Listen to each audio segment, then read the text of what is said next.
ባለፈው ሳምንት እንደተናገርኩት ምዕራፍ 10 ላይ ነው ላስት ዊክ ያቆምኩት። ግን ምዕራፍ 11 እስከ ምዕራፍ 14 የፓብሊክ አገልግሎት ስለሆነ እሱን በራሱ ነው ምናየው። ይቅርታ ዛሬ ምዕራፍ 15ን ነው ማነሳው። ምዕራፍ 15ን ሄጄ ምዕራፍ 15 ላይ አስተምራለሁ። እንግዲህ ያለፉትን እንትኖች የምትፈልጉ ከሆነ መጋቢ ደረጀ ጥላውን ብላችሁ ዩቲዩብ ውስጥ ግቡና ከዛ ላይ ደግሞ ሰብስክራይብ ከዚያ ሳታበዙ ማለት ነው። እሺ ክብር ለጌታ ይሁን። የአንደኛ ቆሮንቶስ መጽሐፍ ምዕራፍ 15 ከቁጥር 1 እስከ 12 ጥያቄው ያለው ችግሩ ያለው ቁጥር 12 ላይ ነው። ግን ከ1 እስከ 12 እናነበዋለን። ስለዚህ እንዳይዛባባችሁ እስከ ምዕራፍ 10 ሳምንት ተምረናል። ዛሬ ምዕራፍ 15ን ትምህርት ስለሆነ ጳውሎስ በተነሱ ጥያቄዎች ላይ ነው መልስ እየሰጠ ያለው። ከ11 ጀምሮ ከምዕራፍ 11 ጀምሮ እስከ ምዕራፍ 14 ድረስ ያሉት ደግሞ የጉባኤ ወይም የፓብሊክ አገልግሎትን የሚመለከቱ ስለሆኑ እነሱን በአንድ ርዕስ እናያቸዋለን። እሺ አብረን እናንብብ። በጌታ ስም አነበዋለሁ። አሁንም ወንድሞች ሆይ የሰበኩላችሁንና የተቀበላችሁትን ደግሞም ጸንታችሁ የቆማችሁበትን ወንጌል ላሳስባችሁ እወዳለሁ። የሰበኩላችሁን ቃል አጥብቃችሁ ብትይዙ በዚህ ወንጌል ትድናላችሁ፣ አለዚያ ያመናችሁት በከንቱ ነው። ቁጥር 3 እኔ የተቀበልኩትንና ከሁሉ በላይ የሆነውን ለእናንተ አስተላልፌአለሁ። ቅዱሳት መጻሕፍት እንደሚሉት ክርስቶስ ስለ ኃጢአታችን ሞተ፣ ተቀበረ፣ በቅዱሳት መጻሕፍት እንደተጻፈው በሦስተኛው ቀን ተነሳ። ከዚያም ለኬፋ ታየ፣ ቀጥሎም ለ12ቱ ታየ። ከዚያም በኋላ ከ500 በላይ ለሚሆኑ ወንድሞች በአንድ ጊዜ ታየ። ከነዚህም አብዛኞቹ በሕይወት አሉ፣ አንዳንዶቹ ግን አንቀላፍተዋል። ከዚያም ለያዕቆብ ታየ፣ በኋላም ለሐዋርያት በሙሉ ታየ። ከሁሉ በኋላ እንደ ጭንጋፍ ለምቆጠር ለኔ ደግሞ ታየ። ቁጥር 9 እኔ ከሐዋርያት ሁሉ የማንስ ሐዋርያ ተብዬ ልጠራ እንኳን የማይገባኝ ነኝ፣ ምክንያቱም የእግዚአብሔርን ቤተክርስቲያን አሳድጃለሁ። ነገር ግን በእግዚአብሔር ጸጋ አሁን የሆንኩትን ሆኛለሁ።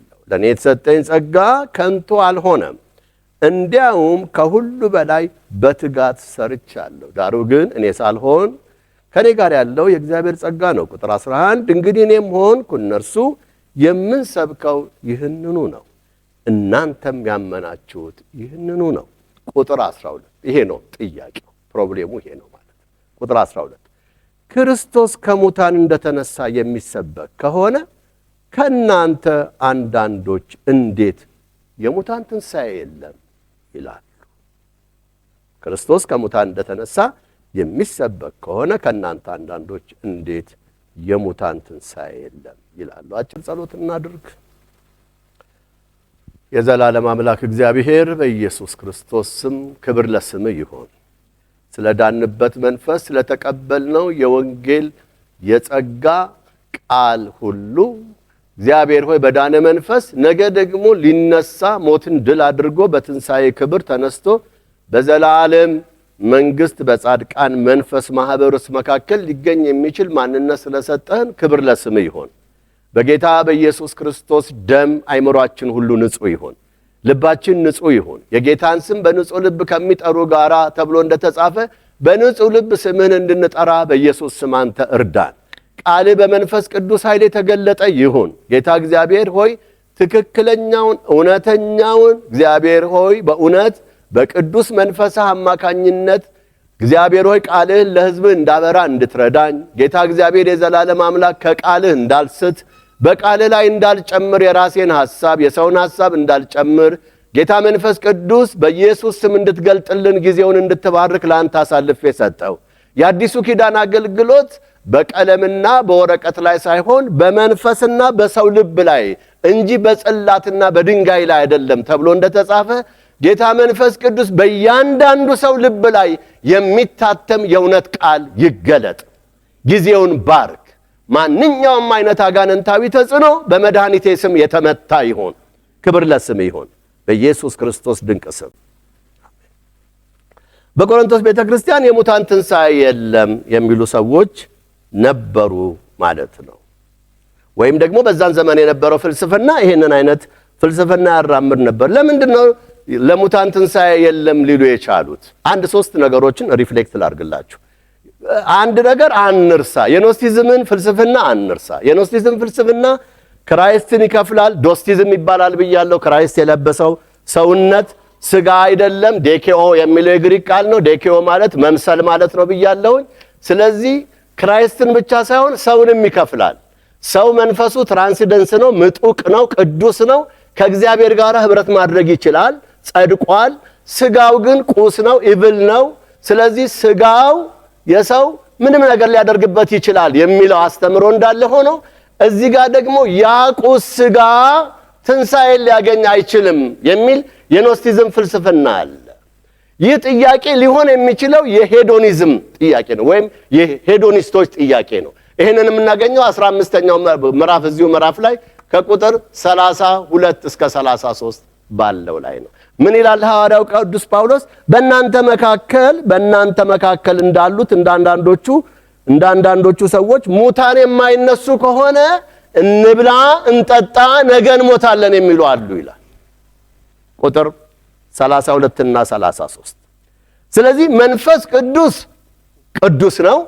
ሰው መንፈስ ነው። ዋና ማንነቱ መንፈስ ነው። ስለዚህ መንፈሱ ጸድቋል። መንፈሱ ቅዱስ ነው። እግዚአብሔርን አግኝቷል። ስጋው ግን ኢቭል ነው። ስለዚህ ይሄ ኢቭል ስጋ ወይም ደግሞ ቁስ የሆነ ስጋ ወይም ደግሞ እርኩስ የሆነ ስጋ ትንሣኤ የለውም ብለው ይናገሩ ነበር ማለት ነው። አንዱ ፍልስፍና ይሄኛው ነው። ለዚህ ነው ሐዋርያው ቅዱስ ጳውሎስ ይሄን ትምህርት ወይም ይሄን ፍልስፍና ቸርች ውስጥ የሚያስፋፉ ሰዎች ነበሩ። በምን አወቁ?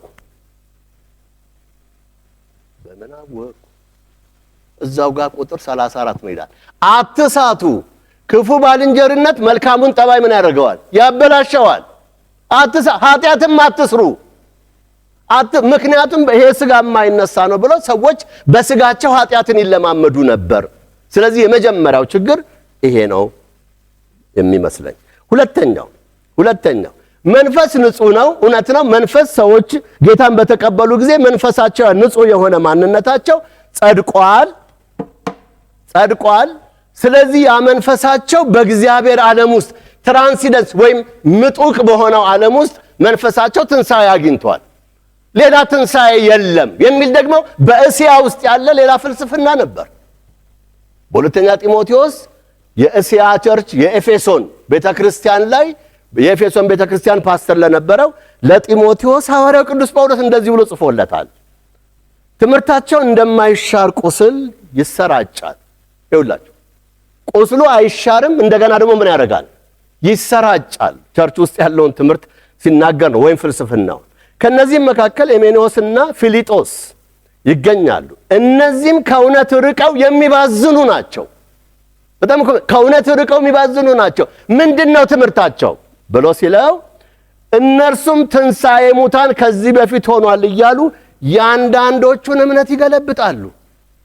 በጣም የሚገርም ትንሣኤ አግኝተዋል። መንፈሳዊው ማንነት፣ ስጋዊ ማንነት ትንሣኤ የለውም። ይሄ መንፈሳዊ ማንነት ትንሣኤ ስላገኘ ሌላ ትንሣኤ የለም። ትንሣኤ ሰው ጌታን ባገኘ ጊዜ ተከናውኗል ብለው ያንዳንዶቹን እምነት ይገለብጣሉ። አይገርም? ይሄ ፍልስፍና ነበረ፣ የኖስቲዝም ትምህርት ፍልስፍና። የእስያን የኤፌሶንን ቤተክርስቲያን ጢሞቴዎስ የሚመራትን ቤተክርስቲያን ያናውጡ ነበር። የብዙዎች እምነትን ይገለብጡ ነበር። ሁለተኛው ፍልስፍና ይሄ ነው። ወደፊት ትንሣኤ የሚባል ነገር የለም። አሮጌው ሰውነት ይሄ ማንነት በክርስቶስ የተገኘው ማንነት ትንሣኤ አይኖረውም። መንፈሳችን አንድ ጊዜ ትንሣኤ አግኝቷል። ትንሣኤ ደግሞ ከዚህ በፊት ሆኗል ብለው ይናገሩ ነበር ይላል። ሶስተኛው ትንሣኤ ትምህርት ለግሪኮች ፈን ነው። ምንድነው ያልኩት? ለግሪኮች ምንድነው? ፈን ነው። እኔ አይደለም፣ ቃሉ ነው የሚለው። ሐዋርያው ቅዱስ ጳውሎስ በግሪክ ከተማ ሄዶ ትዝ ይላችኋል ምዕራፍ 13 ላይ ወጣ። የመጀመሪያውን ሐዋርያ ጉዞ ያደረገ እነ ገላትያን ወደ 6 ቤተክርስቲያን መሰረተ። ተመለሰ፣ አንጾኪያ አረፈ። ምዕራፍ 15 የሐዋርያት ጉባኤ ነበረ። ምዕራፍ 16 ወደ አውሮፓ ሄዶ የመቄዶንያን ቤተክርስቲያን መሰረተ። ከዛ ሲመለስ ተሰሎንቄን መሰረተ። ከዛ ሲመለስ ቤሪያን መሰረተ። ከዛ ምዕራፍ 17 ግሪክ ገባ ማለት ነው። አቴና የምትባለው ከተማ ገባና ስለ ክርስቶስ ኢየሱስ ትንሣኤ ሲነግራቸው ሰዎቹ የነበራቸውን ምላሽ እንደዚህ ይላል። እነርሱም ስለ ሙታን ትንሣኤ በሰሙ ጊዜ አፌዙ። ምንድነው ይሄ ለፍላፊ የሚለው አሉ ይላል። ግሪኮች በትንሣኤ ምን አያደርጉም ማለት ነው? አያምኑም። ይሄንን ከፈለጋችሁ ሐዋርያት ሥራ 17:32 ማንበብ ትችላላችሁ። ስለዚህ በዛን ዘመን እንዲህ አይነትን ፍልስፍና ነበር ማለት ነው። ወደዚህ እመጣለሁ። አንድ ልጨምርላችሁ። ፈሪሳውያን፣ ሰዱቃውያን፣ ጸሐፍት የሚባል ነገር ታውቃላችሁ? ደስ ስትሉ ፈሪሳውያን፣ ሰዱቃውያን፣ ጸሐፍት የሚባል ታውቃላችሁ? አዎ። ታዲያ ለምን ዝም የምትሉት? ታውቃላችሁ አይደል? ሰዱቃውያን የሚባሉት የካህናት የሊቀ ካህናት ምርጫ የሚደረገው ከነሱ ነው። ዌልዚ ናቸው፣ በጣም ሀብታሞች ናቸው። ከመንፈሳዊው ነገር ይልቅ ለፖለቲካ በጣም ቅርብ ናቸው።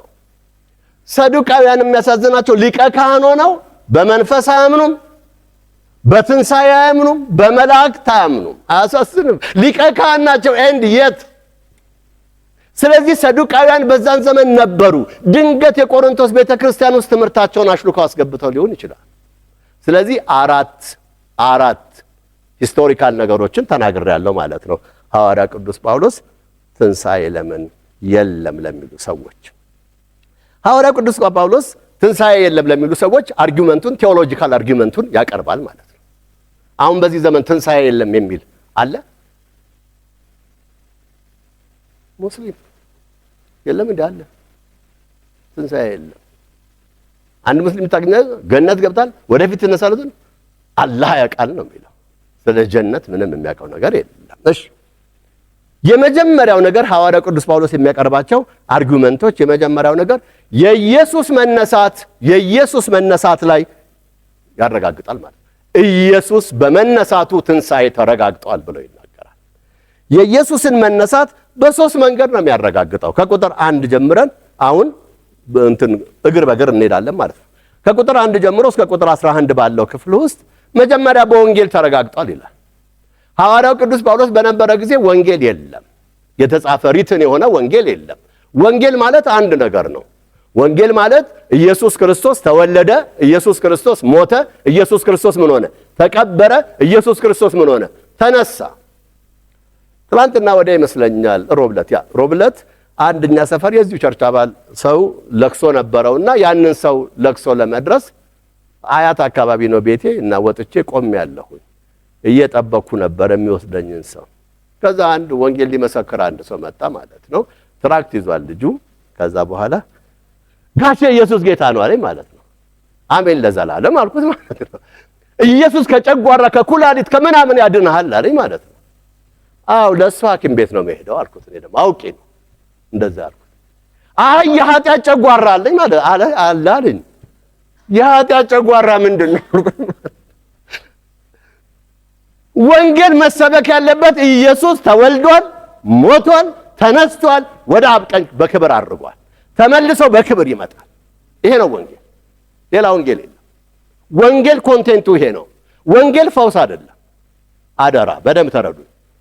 ለሰዎች ወንጌል ስንነግር ኢየሱስ ስላንተ ተወልዷል፣ ሞቶልሃል፣ ኢየሱስ ተቀብሯል፣ ኢየሱስ ተነስቷል፣ ኢየሱስ ደግሞ በአብ ቀኝ አለ፣ ይማልዳል፣ አንድ ቀን በክብር ይመጣል፣ በዓለም ሁሉ ላይ ይፈርዳል፣ ይዞ ይሄዳል። ይሄ ነው መጀመሪያ ሐዋርያው ቅዱስ ጳውሎስ ይሄንን ያደርጋል። ሰብኬላችኋለሁ፣ እኔ የተቀበልኩትን ያቀበልኳችሁ ይላችኋል ማለት ነው። የተቀበላችሁት ቁጥር 1 ላይ ይላቸውና ቁጥር 3 ላይ እኔ የተቀበልኩትና ከሁሉ በላይ የሆነው ለእናንተ አስተላልፌያለሁ ይላል ማለት ነው። ወንጌል ኢየሱስ ምን ሆነ? ሞተ። ኢየሱስ ተቀበረ። ኢየሱስ ለምን ሞተ ይልና ቀጥሎ ምን ይላል? ኢየሱስ የሞተው ስለ ኃጢአታችን ነው ይላል ማለት ነው። ኢየሱስ ስለ ኃጢአታችን ሞተ። አሁን ይሄ እንደ ቀላል ነገር ነው የምናየው አይደለም። ይሄንን በደንብ የሚያበራልን ሁለተኛ ቆሮንቶስ 5:19 ነው። እኛ በእርሱ ሆነን የእግዚአብሔር ጽድቅ እንሆን ዘንድ እግዚአብሔር ኃጢአት ያላወቀውን አንድ ልጁን ስለኛ ምን አደረገው? ኃጢአት አደረገው ማለት ሰብስቲቲዩት አደረገ። ቦታ ተለዋወጥን። ኢየሱስ የኔን ኃጢአት ተሸክሞ እኔ ቦታ ውስጥ ሆነ። እኔ ደግሞ የኢየሱስን ጽድቅ ለብሼ ኢየሱስ ቦታ ላይ ሆንኩ። አዲስ ፍጥረት ማለት ይሄ ነው ብሎ ሐዋርያው ያስተምራል ማለት ነው። ስለዚህ ኢየሱስ ክርስቶስን መነሳቱን በወንጌል ያረጋግጣል። ሁለተኛ በስክሪፕቸር ወይም በቶራው ያረጋግጣል። ሐዋርያው ቅዱስ ጳውሎስ የኦልድ ቴስታመንት ምሁር ነው። ስለዚህ ከኦልድ ቴስታመንት በእጃቸው የነበረው ቶራው ነው። ያንን ቶራ ይዞ ከዛ ቶራ ውስጥ እየመዘዘ ነው የሚናገረው። ይሄንን የምናገኘው ቁጥር 4 ላይ ነው። ቁጥር 4 በቅዱሳት መጻሕፍት እንደተጻፈው በሶስተኛው ቀን ተነሳ ይላል ማለት ነው። ኢየሱስ እንደሚሞት እንደሚነሳ ትንሣኤ እንደሚሆን በኢሳይያስ 53 በመዝሙር 22 ላይ ተጽፏል። አስቡ፣ በብሉይ ኪዳን የነቢያት መጽሐፍና የሕግ መጽሐፍቶች ውስጥ ኢየሱስ እንደሚሞት ቀጥሎስ ምን እንደሚሆን እንደሚነሳ እንደሚያርግ ሁሉ። ለዚህ ነው ዳዊት በመዝሙር 22 ላይ ምን አለ? እነሆ ቅዱስን በምን በሲኦል አትተውም፣ መበስበስን ያን ዘንድ አትተውም ብሎ ይናገራል። ስለ ትንሣኤ ሲናገር ጌታችን በምን በንጉሥ መዝሙር በመላእክት እልልታ ወደ ሰማይ ምን አደረገ? አረገ ብሎ ይናገራል ማለት ነው ዳዊት። አሜዚንግ አይገርማችሁም? ኢየሱስ ክርስቶስ በክብር አርጓል ብሎ ይናገራል ማለት ነው። ነፍሴን በሲኦል አትተዋትም፣ ቅዱስን መበስበስ ያይ ዘንድ አትተውም ይላል። ለዚህ ነው የአፖስቶሊክ ክሪድ የሚባለው ወይም የሐዋርያት የእምነት መግለጫ የሚባል ታውቃላችሁ? ቀነኒሳ ቢኖር ደስ ይለኛል፣ እሱ በደንብ ያውቃል። የለም አይደል ዛሬ? እሺ ቢኖር ከሐዋርያት የእምነት መግለጫ ውስጥ አንዱን የሚያውቅ ሰው አለ? ምን ይላል? ወደ ሲኦል በወረደ በሶስተኛውም ቀን ከሞት ምን በሆነ በተነሳ እያለ ይናገራል ስለ ክራይስት ሲናገር። ስለዚህ በቶራው ተረጋግጧል ብሎ ይናገራል። ሶስተኛው በዓይን ምስክር ተረጋግጧል፣ ኢየሱስ ተነስቷል ብሎ ይናገራል። ትዝ ይላችሁ እንደሆነ ጌታችን መድኃኒታችን ኢየሱስ ክርስቶስ ከሞተ በኋላ ከተቀበረ በኋላ ምንድን ያደረጉት? ያንን መቃብሩን በትልቅ ድንጋይ ዘጉና አተሙትና አንድ ነገር ተናገሩ ሊቀ ካህናቶቹ። ይሄ አሳች በሕይወቱ እያለ እነሳለሁ ይል ነበረ። ስለዚህ ተነስቷል እንዳይሉ ደቀ መዛሙርቱ ተነስቷል እንዳይሉ ጠባቂ አኑሩ አለ። ከዛ በኋላ ጠባቂ ያንን መቃብሩን የሚጠብቅ ጠባቂ ያስቀመጡ ይላል። ጠባቂዎቹ እዛው ቆመው ኢየሱስ ክርስቶስ በሶስተኛው ቀን ተነስቶ ከተማይቱን በሙሉ አዳርሷል። this amazing በጣም እኮ የሚገርም ነገር ነው። ከዛ በኋላ ምን አሉ? ሲሄዱ የለም ኢየሱስ ተነስቷል ተባለ። ስለዚህ ገንዘብ ሰጡና በከተማ ውስጥ ለጠባቂዎቹ ማለት ነው ገንዘብ ሰጡና ምን አሏቸው ነው የሚለው? ኢየሱስ አልተነሳም ወስደውት ነው በሉ ብለው ገንዘብ ሰጧቸው ይላል። አንድ ሰባኪ ሲሰብክ ምን አለ? አህዛቦች ገንዘብ የሚሰጡት ኢየሱስ አልተነሳም፣ አህዛብ ነው ያልኩት ይቅርታ። አህዛቦች ገንዘብ የሚሰጡት ኢየሱስ አልተነሳም ለሚል ነው። እኛ ደግሞ አስራት የምንከፍለው ኢየሱስ ምን ሆኗል ብለን ነው፣ ተነስቷል ይሄ ወንጌል ይድረስ ብለን ነው ያለው ነገር ደስ ይለኛል። ስለዚህ ኢየሱስ ተነስቷል፣ በዓይን ምስክሮች ተረጋግጧል። ማን ናቸው ዓይን ምስክሮቹ? ይኸውላችሁ ከቁጥር 5 እስከ 10 ታገኛላችሁ። ኬፋ ለ12ቱ ተገልጧል። ከ500 በላይ ለሚሆኑ ሰዎች ተገልጧል። ያዕቆብ ለራሱ ወንድም ማለት ነው። ያዕቆብ ይሁዳ የጌታ ወንድሞች ተብለው የሚጠሩት ሃፍ ብራዘር ተብለው የሚጠሩት በሙሉ ያመኑት ከምን በኋላ ነው? ከትንሣኤው በኋላ ነው። ክራይስት ከተነሳ በኋላ ነው ያመኑት። ስለዚህ እነሱ አይተዋል። ጌታ ኢየሱስ ደቀ መዛሙርት አይተውታል፣ አውርተውታል። እነ ማርያም እንጀራ ቆርሰው አብለው በልተዋል። በጣም እኮ የሚገርም ነው። እንደውም ጎስት ነው ብለው ወይም ደግሞ መንፈስ ነው ወይም ደግሞ መንፈሳዊ ቢንግ ነው እንዳይሉ ኢየሱስ አንጡና እጃችሁን አስገብታችሁ ንኩ ብሏል። አይተውታል። ያን ሰውነት ኢየሱስ ምን አድርጓል? ቀስ በሉና ተነስቷል በሉ። ተነስቷል፣ ተረጋግጧል። በምን ተረጋገጠ? በወንጌል ተረጋገጠ፣ በቶራው ተረጋገጠ። ከዛ በኋላ በዓይን ምስክሮች ተረጋገጠ። ይሄን ይልና ሁለተኛው ክፍል ከቁጥር 12 እስከ 34 ወደ ዋናው ነጥብ ይመጣል ማለት ነው። የክርስቶስ ትንሣኤ ኃይል ምን እንደሆነ ይነግራቸዋል። የክርስቶስን የትንሣኤ ኃይል ካረጋገጠ በኋላ የሙታንን ትንሣኤ ከማን ትንሣኤ ጋር ያገናኘዋል? ከክርስቶስ ትንሣኤ ጋር ያገናኘዋል። ይኸውላችሁ ክርስቶስ ተነሳ፣ አረጋገጠላቸው። ከዛ በኋላ የሙታን ትንሣኤን ከማን ትንሣኤ ጋር? ከክራይስት ትንሣኤ ጋር ያገናኝላቸዋል። ለእኛም ያገናኝልናል ማለት ነው። የሙታን ትንሣኤ ከሌለ ብሎ ነው ሐዋርያው ቅዱስ ጳውሎስ አርጊውመንቱን የሚጀምረው። ቁጥር 12 ቅድም ያነበብነው ክርስቶስ ከሙታን እንደተነሳ የሚሰበክ ከሆነ ከናንተ አንዳንዶች እንዴት የሙታን ትንሣኤ የለም ይላሉ? እንዴት ክርስቶስ ከተነሳ እንዴት ይላሉ? ይልና ቁጥር 13 የሙታን ትንሣኤ ከሌለማ ክርስቶስ አልተነሳም ማለት ነው ብሎ ይላል ማለት ነው። ክርስቶስ ተነስቷል። አዎ ተነስቷል። ጥያቄ የላቸውም ክርስቶስ መነሳት ላይ ሰዎቹ። አዳምጡ በደንብ። ጥያቄ ያላቸው በክርስቶስ ሆነው የሞቱ ሰዎች ምን ሊሆኑ አይችሉም? ሊነሱ አይችሉም ነው አንዱ ፊሎሶፊ። ሌላው ፊሎሶፊ ያ መንፈሳዊ ቢንግ ያ እሱ ትንሣኤ አግኝቷል፣ ስለዚህ ይሄኛው ቁስ ነው፣ ይሄ ምንጊዜም አይነሳም ነው ሌላው ፍልስፍና። ትንሣኤ ኦልሬዲ ሆኗል የሚል ነገር ስለሆነ አይደለም ይሄኛው ሰውነት በክብር ይነሳል ነው የጳውሎስ አርጊውመንት። እንዴት ይነሳል? ምን አይነት ሰውነት ይነሳል? ምናምን እናየዋለን በኋላ። እሺ ክርስቶስ ካልተነሳ የኛ ስብከት ዋጋ የለውም ይላል። የኛ ስብከት ዋጋ የለውም። ስብከቱ ምንድነው? የሐዋርያው ቅዱስ ጳውሎስ ቅድም ያየነው የወንጌል መልእክት ማለት ነው። ከላይ ያየነው የወንጌል መልእክት ክርስቶስ ካልተነሳ ስብከቱ ዋጋ የለውም። ካሪግማ ማለት ነው። ካሪግማ ማለት በግሪክ አዋጅ ማለት ነው። የዚህ የወንጌል አዋጅ የሚለው ወይም ሄራልድ ብለን የምንጠራው በእንግሊዝኛው ምጽህረ ቃል እሱ ነው። እምነታችሁ ከንቱ ነው ይላል ማለት ነው። እምነታችሁ ከንቱ ነው። የኛ እምነት የተመሰረተው ምን ላይ ነው? ትንሣኤ ላይ፣ ሞቱ ላይ፣ መወለዱ ላይ፣ መቀበሩ ላይ ነው። ለዚህ ነው የሙስሊም እምነት ከሙስሊሞች ጋር ስታወሩም እንዳሉ ኢየሱስ ክርስቶስ ልክ ነው።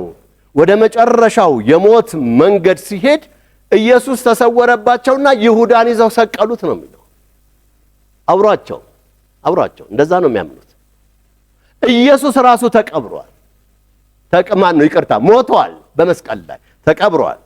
ስለዚህ እምነታችሁ ከንቱ ነው ይላል። እንደገና እኛ ደግሞ ኢየሱስ ተነስቷል ብለን በማውራታችን ሐሰተኛ ምስክሮች ነን ይላል ጳውሎስ።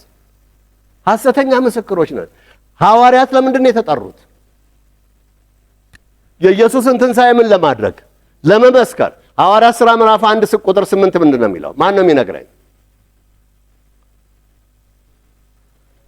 እግዚአብሔር ይባርክህ እኮ አንድ ጎበዝ ሰው አላጣም። እሺ ቶማስ፣ መንፈስ ቅዱስ በእናንተ ላይ በወረደ ጊዜ፣ ቆይ ረጋ በል አንተ ደግሞ፣ በወረደ ጊዜ እሺ ምን ትቀበላላችሁ?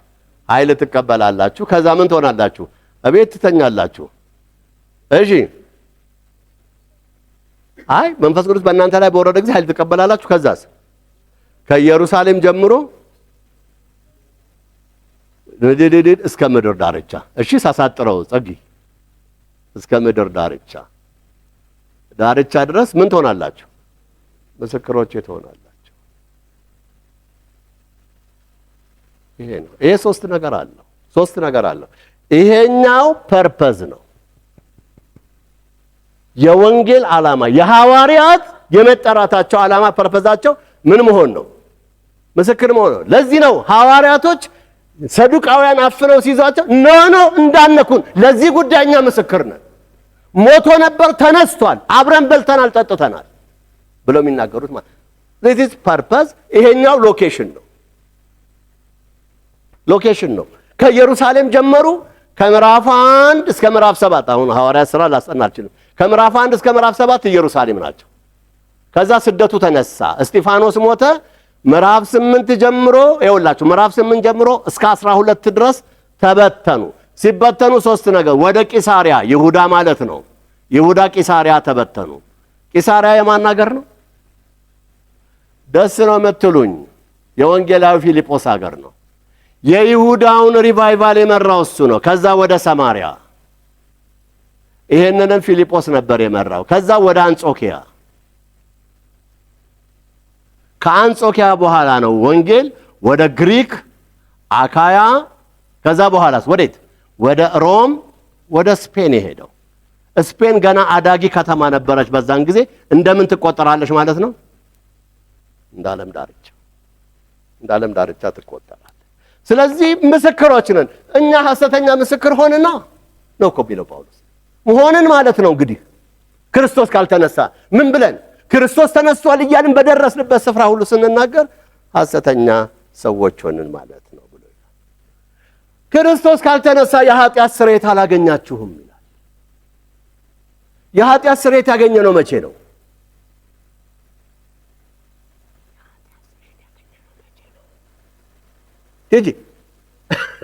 መቼ ነው ያገኘነው? ይኸውላችሁ ኢየሱስ ክርስቶስ በመስቀል ላይ በሚሆንበት ጊዜ የኃጢአታችንን ዋጋ ከፈለ። ዕዳችንን በሙሉ ከፈለ። ከዛ በኋላ ማርያም ልታገኘው በዛ በቶምቡ በመቃብሩ አካባቢ ልታገኘውና ልክ ሲያወራት ረቡኒ አለችው። እሱ መሆኑን ሪኮግናይዝ አደረገች ማለት ነው። ከዛ ዘላ ልትይዘው ስትል እንዳትይዥኝ አላት ማለት ምን ነው ስትለው ወደ አምላካችሁ ወደ አምላኬ ወደ አባታችሁ ወደ አባቴ ምን አደርጋለሁ አርጋለሁ አለ ማለት ነው። ክራይስት ገና ደሙን ወደ እግዚአብሔር ምን አላደረገም አላቀረበም፣ ስርየት አልሆነም። ያንን ስርየት ይዞ በዛ በእውነተኛይቱ ድንኳን በሰማይ ባለችው በእውነተኛይቱ ቤተ መቅደስ በእውነተኛ መሰዊያ ላይ ደሙን ስለኛ አቀረበ። ያኔ ስርየት ሆነ። ደሙን ካቀረበ በኋላ ነው ለማንኛውም ሰው አቬሌብል የሆነው። ይኸውላችሁ ይሄ ትልቅ ዶክትሪን ነው። ለዚህ ነው ሮሜ ምዕራፍ 3 ሲናገር ምን ይላል? እግዚአብሔርም የኃጢአት ማስተሰረያ አትኖመንት አድርጎ አቆመው። ማንን? ክራይስት። ያለፈውን ኃጢአት በትዕግስቱ ስለመተው የወደፊትን ኃጢአት ደግሞ በክርስቶስ ስለማስተሰረይ ኢየሱስ አስተርዮ እግዚአብሔር ነው። ይሄ እኮ የሚያሳብድ ነገር ነው። አሁን ማውራው ማለት አይደለም እኮ ይሄ በጭንቅላት የሚያቆም ነው። አስተሰሪው እግዚአብሔር ነው። ስርየትን ብዙ ቅዱሳን ወንድሞችና እህቶች በክስ ይጨነቃሉ። የኢየሱስ ደም ዛሬም በስርየት ጉልበት ይገለጣል። ኢየሱስ ካልተነሳ ተነስቶ ነው እኮ ደሙን ይዞ የሄደው። ለዚህ ነው በደሙ የማስተሰረያ ደሙን ይዞ በእውነተኛይቱ ድንኳን ሁሉንም ቀድሞ ገባ ይልና ከዛ በኋላ መንገዱን ለኛ በደሙ መረቀልን ይላል። አሁን መንገድ ስለበዛ አይመረቅም። ድሮ መንገድ ብርቅ ስለነበረ አንድ መንገድ ከተሰራ ከዚህ ፈረንሳይ ለጋሲዮን መንገድ ከተሰራ አስፋልት መንገድ ገመድ ይቀመጣል። ከዛ የከተማው ከንቲባ መጥቶ ምን ያደርገዋል? ይቆርጥና ገመዱን መንገዱን ለማንም ሰው ምን ያደርገዋል? አቬሌብል ያደርገዋል። ክራይስት አዲሱን አክሰስ ወደ እግዚአብሔር የምንገባበትን መንገድ በደሙ መረቀው። ከዛ በኋላ ለሁሉ ሰው በድፍረት እግዚአብሔር እንድንገናኝ አክሰስ እንድናደርግ ለሁሉ ሰው ክፍት አደረገው። በማን በኩል? በክራይስት በኩል። በኃጢአታችሁ ናችሁ ገና ስርየት አላገኛችሁም ክራይስት ካልተነሳ ብሎ ይናገራል። አረ ደግሞ በክርስቶስ ሆነው ያንቀላፉት ሰዎች ጠፍተዋል ክርስቶስ ካልተነሳ። ይኸውላችሁ በክርስቶስ ትንሣኤ አሁን ጌታ ኢየሱስ ባይነሳ ኖሮ ምን ነበር የምንሆነው? እና የኃጢአት ዕዳችን በመስቀል ላይ ተከፍሏል አልተከፈለም? ተከፍሏል። ቅድም ተናግሬያለሁ። ኢየሱስ ከሙታን ሲነሳ ሁለት ነገር ነው የሆነልን። አዳምጡ፣ ዶክትሪን ነው ማወራው። ኢየሱስ ከሙታን ሲነሳ ሁለት ነገር ነው። የመጀመሪያው ነገር የዘላለም ሕይወት የሚባል ነገር አገኘ። ኢየሱስ ባይነሳ ኖሮ ኃጢአታቸው የተፋቀላቸው ሙታን ነው። ልድገምላችሁ፣ ኢየሱስ ከሙታን ባይነሳ ኖሮ ኃጢአታቸው የተፋቀላቸው ሙታን ነው የምንሆነው። የኢየሱስ ትንሣኤ ሕይወትን እንድንካፈል አደረገ። ከእኛ ሥጋ ተካፈለ፣ ከእሱ ሕይወት ተካፈለ። ምን አይነት ሕይወት? የሚበዛ ሕይወት፣ የሚትረፈረፍ ሕይወት፣ ዞይ የሚለው በግሪክ ይሄ ሕይወት ተካፈለ። ይህንን ሕይወት ነው የተካፈለ። አንድ ሚጢጢ ጴንጤ የክራይስትን ሕይወት ተካፍሏል። እሺ አይገርምም? አይ ካልገረማችሁ አይገርምምና መልስ እኮ በጣም እኮ የሚደንቅ ነው። በጣም እኮ የሚደንቅ ነው። ሁለተኛው ኢየሱስ ከሙታን ከተነሳ የተካፈልነው ሁለተኛው ነገር ኦቶሪቲ ነው። በማን? በክፉ መናፍስቶች በጨለማው ዓለም ላይ። ለዚህ ነው እኮ እኛ ድግምት ሲባል ማንደነግጠው፣ መተት ሲባል ማንርበተበተው። ምክንያቱም ኃይላትን፣ ስልጣናትን፣ ጌትነትን፣ አለቅነትን ሁሉ ሰብስቦ ማዕረጋቸውን ገፎ ተራ ያደረጋቸው ኢየሱስ ከኛ ጋር አለ። አይገርማችሁ? አንድ እዚህ ቤተክርስቲያን ተናግሬዋለሁ ይመስለኛል። አንድ እዚህ ቤተክርስቲያን ሰባኪ ሲናገር ነው የሰማሁት። ልጅ አላቸው። ሰውየው የመንግስት ሰራተኛ ነው፣ መሐንዲስ ነው አይ ቲንክ። ሲናገር ልጅ አላቸው፣ ያው የ3 ዓመት ወንድ ልጅ እና ለልጃቸው ሰራተኛ በጣም ይቸገራሉ። ታውቃላችሁ፣ አታውቁም እናንተ በአብዛኛዎቻችሁ አላገባችሁም። እና በጣም ይቸገራል ሰራተኛ። በኋላ ባልም ሚስትም ስለሚሰሩ አንድ ሰራተኛ መጡ እና ለልጃቸው አንድ ነገር ስለ ኢየሱስ ስም በደንብ አድርገው አስተምረውታል። እና ለካ ያቺ ሴት ከአንድ አካባቢ የአንድ ብሔር ሰው ናት። ከዛ የመጣችና ሰኞ፣ ሮብ፣ ዓርብ የሚባል ቀን ላይ እየካደመች ለውቃቢ ቡና ታፈላለች። እዛ ቤት ውስጥ ማለት ነው። አያውቁም እነሱ።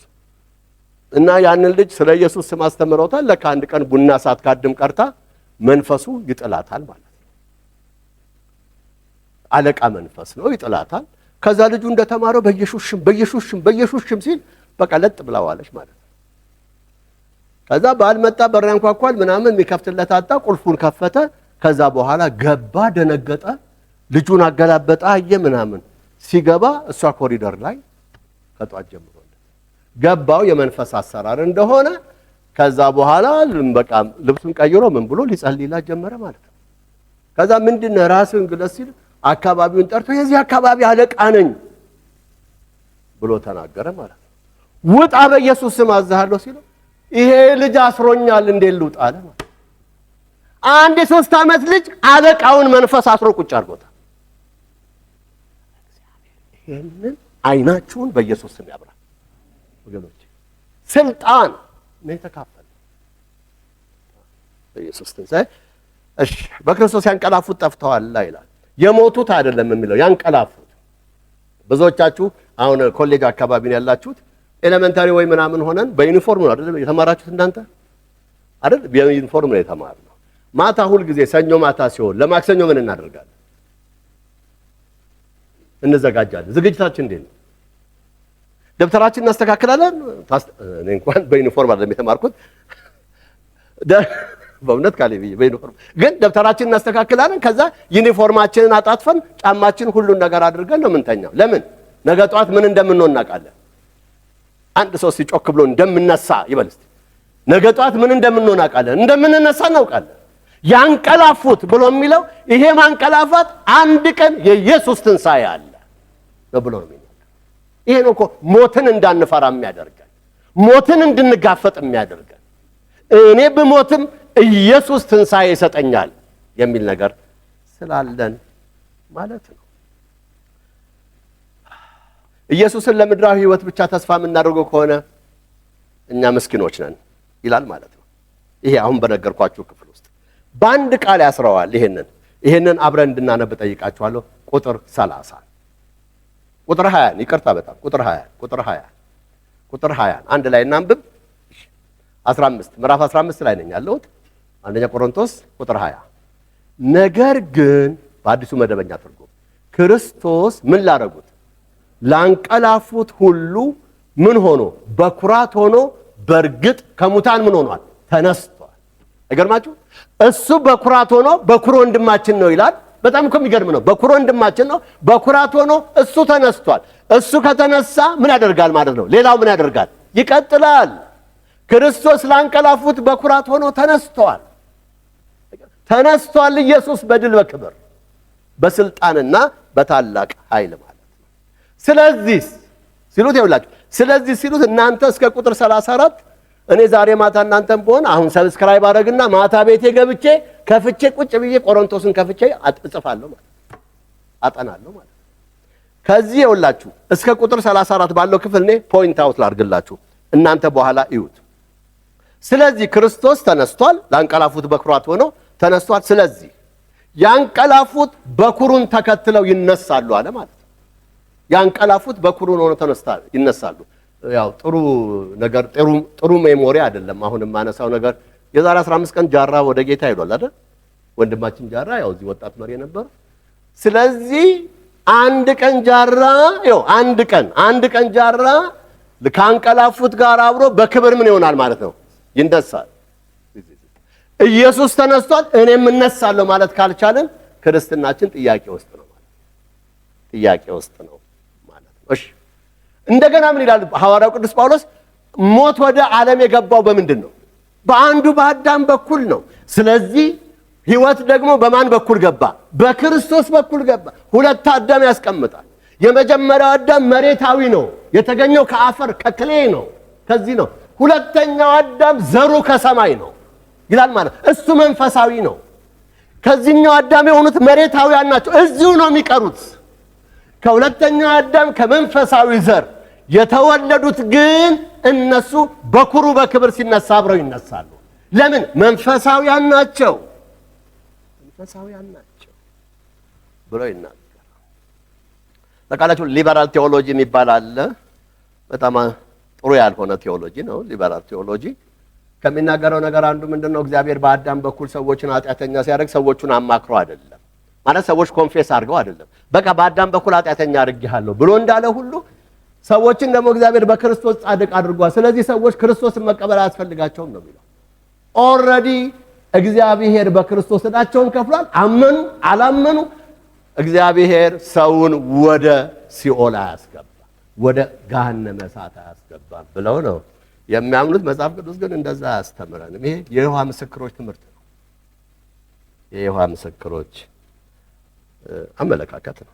እሺ ቁጥር 22 እና 21 እና 2 ይህን ይናገራል። በአዳም በኩል ሞት ገባ፣ በክርስቶስ በኩል የሙታን ትንሣኤ ሆኗል ይላል። በጣም የሚገርመውን ነገር ቁጥር 23 ላይ መጀመሪያ ክርስቶስ ይነሳል፣ ተነስቷል። አሁን በአብ ቀኝ ነው ያለው። ክርስቶስ በአብ ቀኝ ያለው ግን በመንፈሱ ነው አሁን ወይስ በሰዋዊ ማንነቱ ነው? በሁለቱም ነው። በምን አወቁ? ይሄ ዶክትሪን ነው። ክርስቶስ ንጉሥ ነው፣ ፈራጅ ነው፣ አማላጅ ነው። ይሄ ነው የሚገባንሽ። ፈራጅ ነው፣ አማላጅ ነው። ጸጊ እኔ እንጃ ሁለቱም ነው። ቤተ ክርስቲያን ይኸውላችሁ፣ ቤተ ክርስቲያን በምድር እስካለች ድረስ ክራይስት ምንድን ነው? አማላጅ ነው። በምን አወቁ? ዮሐንስ ራእይን ስናነብ እንደ ታረደ በግ ሆኖ አየሁት። ለምን ታረደ ያ በግ? ይሄንን ደግሞ የሚነግረን ዮሐንስ 1:29ና ሐሳባችሁ ከኔ ጋር ዮሐንስ 1:29ና ይሄው እዚህ አንደኛ ቆሮንቶስ ምዕራፍ 5 ነው። ፋሲካችን ክርስቶስ ምን ሆኗል? ታርዷል። የዓለምን ሁሉ ኃጢአት የሚያስወግድ የእግዚአብሔር በግ ምን ሆነ? መጣ ይለንና ዮሐንስ 1:29 ጊዜው የፋሲካ ጊዜ ነበር ይላል ዮሐንስ ወንጌል። ይሄን የሚናገረው መጥምቁ ዮሐንስ ነው። ጊዜው የፋሲካ ጊዜ ነበረ። ስለዚህ ምን አላቸው? የዓለምን ሁሉ ኃጢአት የሚያስወግድ የእግዚአብሔር በግ መጣ። ህዝቡ ሁሉ በግ ምን ለማድረግ ሲሄድ ነው? ለመግዛት ሲሄድ፣ ፋሲካ ደርሷል። ለመግዛት ሲሄድ እናንተ በግ ለመግዛት ትሮጣላችሁ፣ የዓለምን ኃጢአት የሚያስወግድ የእግዚአብሔር በግ ግን በመካከላችሁ ቆሟል አለ ማለት ነው። ያ በግ ደግሞ ምን መሆን ነበረበት? መታረድ ነበረበት። ታረደ። ስለዚህ አሁን በሰማይ ያለው ቤተክርስቲያን ስላልተነጠቀች አማላጅ ሆኖ ነው ያለው። በኋላ ቤተክርስቲያን ወደ ክብሩ ስትነጠቅ ክራይስት ፈራጅ ሆኖ ይገለጣል ማለት ነው። ያኔ ምንም ነገር የሰውነት ማንነት ሊኖረው አይችልም። ያን ጊዜ ያው ክራይስት ታውቃላችሁ፣ አብ ጨርሶ መንፈስ ነው፣ አይታይም። ትራንሲደንስ ነው፣ ምጡቅ ነው። ሐዋርያው ቅዱስ ጳውሎስ ማንም ሊቀርበው በማይችል ብርሃን ውስጥ ምን ያደርጋል ብሏል? ይኖራል ብሏል። ክራይስት ደግሞ ይኸውላችሁ ቪዚብል ጋድ ነው፣ የሚታይ ነው ሁል ጊዜ። ክራይስት እግዚአብሔር ኢንቪዚብል ነው፣ የማይታይ ነው። ክርስቶስ ግን ምንም ይሆን ነው የሚታይ ማንነት ሁል ጊዜ ይዞ የሚቆም ነው። ከዛ በኋላ አፕሊኬብል ያደርግላቸዋል። አፕሊኬሽኑን አብረን ብናየው ቁጥር 33 ምን ብሎ ነው የሚጀምረው? በአዲስ መደበኛ ትርጉም ሳቱ አትሳቱ ማለት ምንድን ነው? ከእውነት አትውጡ ነው። መንገድ ሳትኩኝ ካላችሁ ምን ማለታችሁ ነው?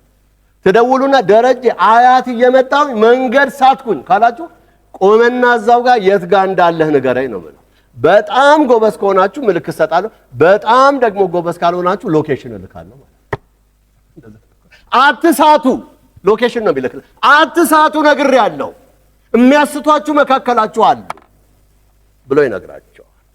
አትሳቱ ምን ማለት ነው? ከላይ ያለው እናንብብ። ነገ ስለምንሞት እንብላ እንጠጣ እንደሚሉት መሆናችን ነው። ሄዶኒዝም የሚለው ፍልስፍና ሰው የተፈጠረው ለፕሌዠር ነው። ሰው ፕሌዠርን መከታተል አለበት። ስጋ ደግሞ ለዚህ ኤክሳይትመንት እግዚአብሔር የሰጠን ቁስ ነው። ሰው መንፈሱ ጸድቋል፣ በስጋው በሚሰራው ኃጢአት አይጠየቅም። እንዲህ አይነት ትምህርት ከተማ ውስጥ የለም። እናንተ ናችሁ የምታውቁት። አለ ግን አለ። እንጠንቀቅ። ይሄ ስጋ የእግዚአብሔር ሊቪንግ ቴምፕል ነው። የእግዚአብሔር ሕያው ቤተ መቅደስ ነው። ተሳይለ እናንተ የሕያው እግዚአብሔር ቤተ መቅደስ ናችሁ።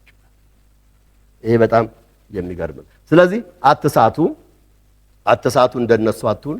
እኔ ያስኩት እንዴት ደስ ይላል መሰላችሁ? መደበኛው ትርጉም ቁጥር 34 እናንብብ። ቁጥር 33 አትሳቱ፣ መጥፎ ጓደኝነት መልካሙን ጠባይ ምን ያደርገዋል? ያበላሸዋል። ስለዚህ እዚህ ውስጥ አሉ ማለት ነው። እኛ ጉባኤ ሳይሆን እዛው ቆሮንቶስ ውስጥ አሉ ማለት ነው። አንዱ አንዱን እንዳይበክል ነው ያበላሸዋል ይላል። ቁጥር 34 ወደ ሰከነ ልቦናችሁ ተመለሱ ይላል። አዲስ ወርድ ነው። ወደ ሰከነ ልቦናችሁ ምን አድርጉ? ተመለሱ የሚል ማለት አስቡ የሰማችሁትን ወንጌል። ያ የጠፋው ልጅ ወደ ምኑ ተመለሰ ነው የሚለው? ወደ ልቦናው ተመልሶ በአባቴ ቤት አለ ማለት። ወደ ልቦናችሁ ተመለሱ፣ ወደ ሰከነ ልቦናችሁ ተመለሱ። ምን አትስሩ ብሎ ይላቸዋል? ኃጢአት አትስሩ። ስለዚህ ኃጢአት የሚሰሩ ነበሩ። ለምን ኃጢአት የሚሰሩት? ይሄ ስጋ የተሰጠን ለመብላት፣ ለመጠጣት፣ ለመደሰት ነው። ደጋግሜ ተናግሬያለሁ። ሊበርቲኒስቶች ምንድን ነው? እነሱ ዝሙትና ጣዖት አምልኮ ላይ ነው የሚያተኩሩ። ሄዶኒስቶች ደግሞ ምን ላይ ነው? መብልና መጠጥ ላይ ነው የሚያተኩሩ። አስቡ። በጣም ከባድ ነገር ነው። እሺ ይሄን በዚህ አፕሊካብል ያደርግላቸውና ሌላ አንድ ነገር ይጨምርላቸዋል ማለት ነው። ከቁጥር 35 ጀምሮ እስከ ቁጥር 58 የትንሣኤው አካል ባህሪያት። እንግዲህ ትንሣኤ ለሙታን አለ የለም? አለ። የዚህን አርጊመንት የማንን ትንሣኤ ነው ያነሳው? የክራይስትን ትንሣኤ። የክራይስትን ትንሣኤ በሶስት ነገር አሳመናቸው። በወንጌል፣ በቶራው ይውላችሁ፣ በወንጌል በቶራውና በአይን ምስክሮች፣ በእነዚህ አሳመነ። ቀጠለና ክራይስት ካልተነሳማ የሞቱት ይነሳሉ አለ። አርጊመንቱን ከነሱ ጋር አቀረበ፣ አፕሊኬብል አደረገላቸው። እሺ ታዲያ ትንሣኤ ሰውነት ምን ይመስላል አሉ ማለት ነው። የተሰሎንቄ ክርስቲያኖች ጥያቄና የቆሮንቶስ ክርስቲያኖች ጥያቄ አንድ አይነት ነው። የተሰሎንቄ ክርስቲያኖች ጥያቄ ምንድን ነው የሚሉት? አዎ ትንሣኤ አለ፣ ግን እንዴት ነው አኳኋኑ የሚሆነው? ትንሣኤ አስተምረህናል። 3 ሳምንት ነው ፖል ያስተማራቸው። ትንሣኤ አስተምረህናል፣ ግን እንዴት ነው የሚሆነው ነው ጥያቄው። ቆሮንቶስ 1 ዓመት ተኩል ቁጭ ብሎ አስተምሯቸዋል። እነሱም ትንሣኤው አካል ላይ ጥያቄ አላቸው ማለት ነው። ቁጥር 35 እናንብበው ጥያቄውን። ይሄ ሪዮትሪክ የሚባለው ጥያቄ ነው። መልሱ በውስጡ አለ። እንደገና ጥያቄው ደግሞ ተከታይ መልስ አብሮት ያለው ማለት ነው። ነገር ግን አግኝታችኋል? ቁጥር 35 ነገር ግን ሙታን እንዴት ይነሳሉ? የሚመጡትስ በምን አይነት አካል ነው የሚል ሰው ሊኖር ይችላል። እናንተ ሁለት ነገር ነው የሚያነሳው ማለት ነው። ልድገመው፣ ሁለቱን ነገር እስቲ ጠይቃችኋለሁ። ሙታን እንዴት ይነሳሉ አንዱ ነገር ነው። የሚመጡትስ በምን አይነት አካል ነው? እሺ ጳውሎስ አሳመንከን፣ አመን ነው። እሺ ክርስቶስ ተነስቷል። አዎ የሞቱ ሙታኖች ምን ያደርጋሉ? ይነሳሉ። ግን ለመሆኑ እነዚህ ሙታን እንዴት ነው የሚነሱት? ሁለተኛ በምን አይነት አካል ነው የሚመጡት? በዚህ ባሮጌው ማንነት ነው? በዚህ ኢቭል በተባለው ነው ወይስ አይነት ነገር ነው? መጀመሪያ በምን አይነት አካል ይነሳሉ ለሚለው ነው ጥያቄ የሚሰጠው መልስ የሚሰጠው። ለመጀመሪያው ጥያቄ መልስ ሰጥ እንደዚህ ብሎ ይናገራል። አንድ ሜታፎር ነገር ያነሳል ማለት ነው። ሜታፎር ነገር ያነሳል። ያንን ሜታፎር የሚያነሳው እንደዚህ ነው። ለምሳሌ ብዙ እንግዲህ ስለ ዘር ላናቅ እንችል ይሆናል የከተማ ሰዎች ይሆንን፣ ግን ብዙ ብለርድ የሆነ ምሳሌ አይደለም የምሰጠው፣ ግልጽ ነገር ነው። ለምሳሌ ሰው ያርሳል። አርሶ ካዘጋጀ በኋላ ምንድን ነው የሚያደርገው? በቆሎ ሲዘራ እንደምታውቁት ትንንሽ የበቆሎ አገዳ ያለው ይፈልግና እያመጣ ቁጭ ያደርጋቸዋል ማለት ነው። እንደዛ ነው የሚያደርገው አይደለም? ምንድን ነው የሚያደርገው? በቆሎውን ራሱን ምርጥ ዘሩን ምን ያደርገዋል ማለት ነው? ይዘራዋል። ከዛ በኋላ ያ የተዘራው በቆሎ ምን ይሆናል? ይሞታል። ጌታ ይባርክናቲ የአዲስ አበባን ብትሆን አውቀሃል። እንደገና ይበሰብሳል። ይኸውላችሁ ይሞታል፣ ይበሰብሳል። ክራይስት 12:24 ላይ ዮሐንስ ወንጌል የስንዴ ቅንጣት በምድር ላይ ወድቃ ካልሞተች በስተቀር ምን አታደርግም? አታፈራ እንዳለው ማለት ነው። ስለዚህ ይሞታል፣ ይበሰብሳል። ከዛ በኋላ ትንሽዬ ቅጠል ታወጣለች ማለት ነው። ከዛ ቅጠሉ ምን እያደረገ አካል እየሆነ ይሄዳል። እኔ ብዙ እንትን አይደለሁም እንዳላሳስታችሁ። ከዚህ ጋር ነው የሚያያይዘው። ይሄኛው አሮጌ ማንነት አሮጌው ማንነት ይሄ ማንነት ምን ይሆናል? ይዘራል፣ ይሞታል፣ ይበሰብሳል።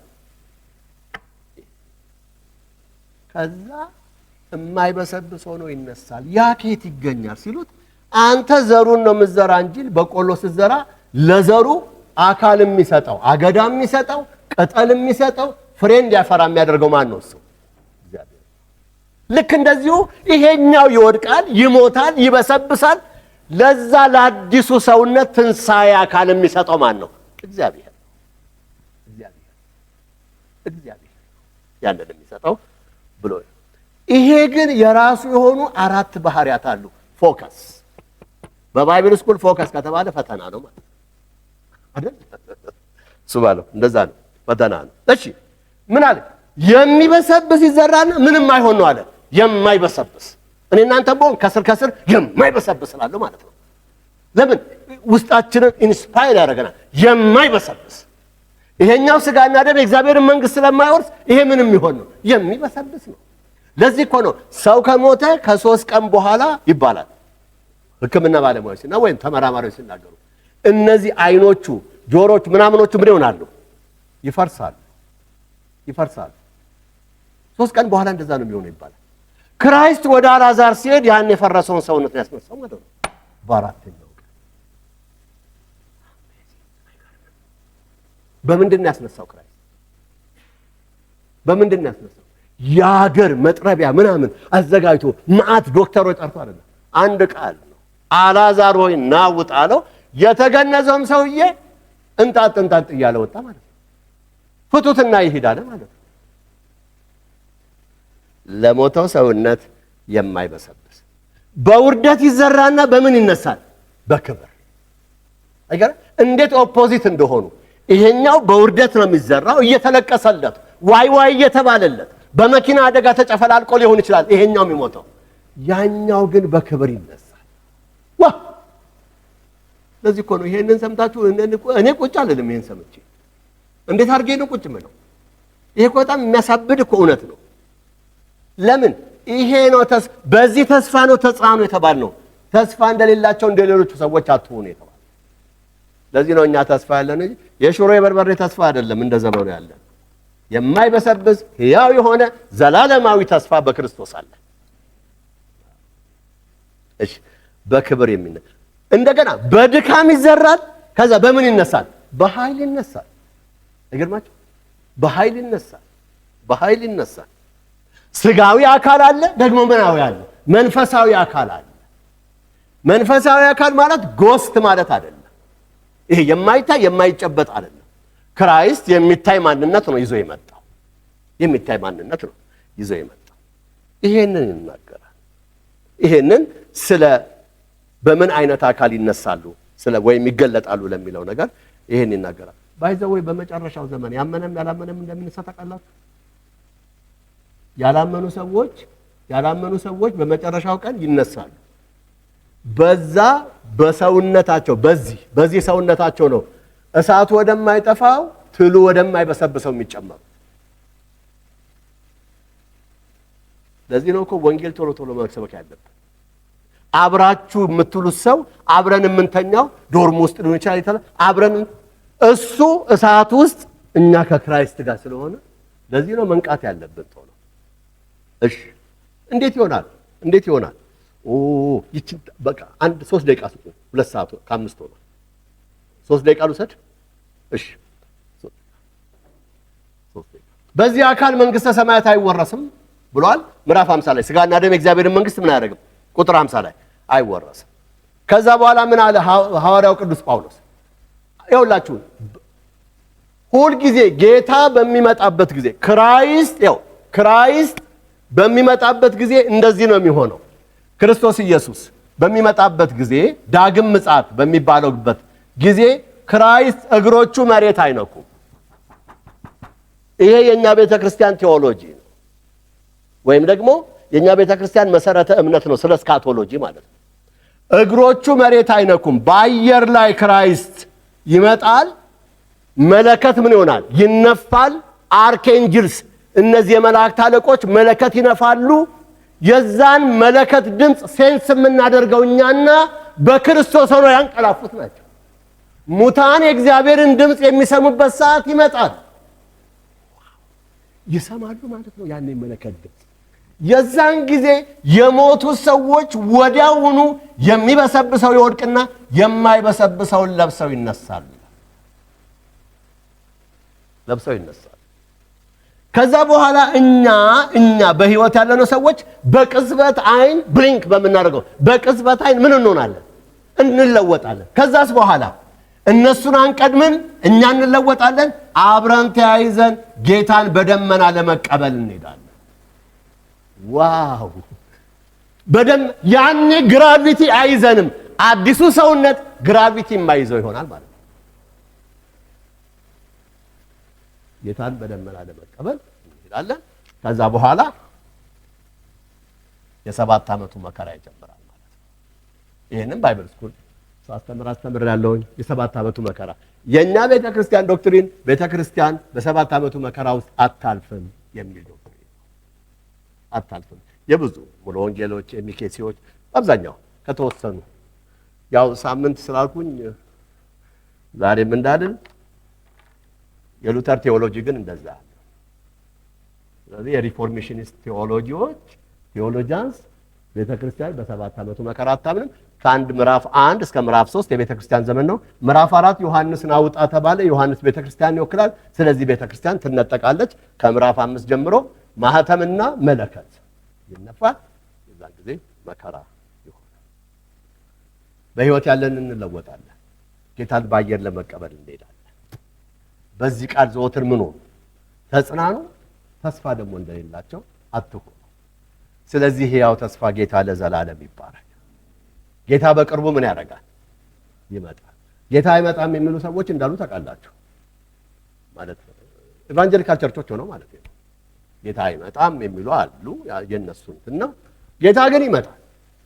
እኔ እንደሚመጣ ነው ማምነው። እኔ ደግሞ ያው የፖል አድናቂ ነኝ። ያ ደግሞ ፖል ደግሞ እንደሚመጣ አስተምሮናል። ሳምንት አሁን እህቶች በጉባኤ መካከል ዝም ማለት አለባቸው ወይስ ማስተማር አለባቸው? ሳምንት የምንነካው እሱን ነው።